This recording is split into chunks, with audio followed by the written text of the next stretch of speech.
Hello family, welcome to my YouTube channel. ఈరోజు అయితే మనం ఒక బ్రెడ్ హల్వా చేసుకుందాం.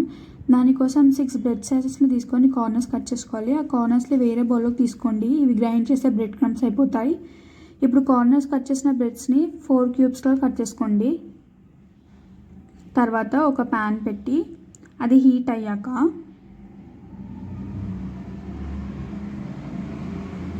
అందులోకి 4 టేబుల్ స్పూన్ ఆఫ్ గీ వేసుకోండి. గీ కూడా వేడైపోయాక ఇప్పుడు మనం కట్ చేసుకున్న బ్రెడ్ సైజెస్ని కూడా వేసుకొని వేయించుకోండి. ఇవి ఖచ్చితంగా గోల్డెన్ బ్రౌన్ రావాలి. పక్కాగా గోల్డెన్ బ్రౌన్ వచ్చినాక ఇవి ఫ్లిప్ చేసేసుకోండి. ఫ్లిప్ చేసిన దాన్ని ప్లేట్లోకి ట్రాన్స్ఫర్ చేసి ఇప్పుడు అదే ప్యాన్లో మళ్ళీ గీ వేసుకోండి. మీ దగ్గర ఏవైనా డ్రై ఫ్రూట్స్ ఉంటే అవి వేసుకోండి. నా దగ్గర అయితే బాదం, కిస్మిస్ అండ్ జీడిపప్పు ఉంది. ఇవి అయితే వేయించుకుంటున్నాను. మీ దగ్గర పిస్తా ఉన్నా కూడా వేసుకోవచ్చు. ఇప్పుడు దీన్ని ఒక బౌల్లోకి ట్రాన్స్ఫర్ చేశాక మళ్ళీ అదే ప్యాన్లో 1 కప్ ఆఫ్ వాటర్ వేసుకోండి.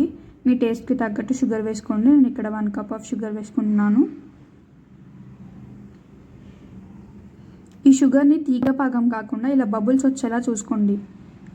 తర్వాత ఇప్పుడు కట్ చేసుకున్న బ్రెడ్ సైజెస్ని వేయించుకున్నాం కదా, అవి తీసి ఇందులో వేసుకోండి.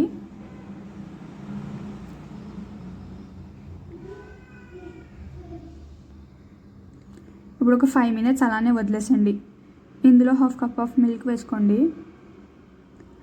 ఇక్కడ నేను ఫుడ్ కలర్ వేస్తున్నాను, ఆరెంజ్ ఫుడ్ కలర్. ఇది ఆప్షనల్, మీకు ఇష్టం ఉంటే వేసుకోవచ్చు. అండ్ లాస్ట్కి మనం వేయించుకున్న డ్రై ఫ్రూట్స్ వేసుకొని దించేసుకుంటే మన హల్వా రెడీ అయిపోతుంది. చాలా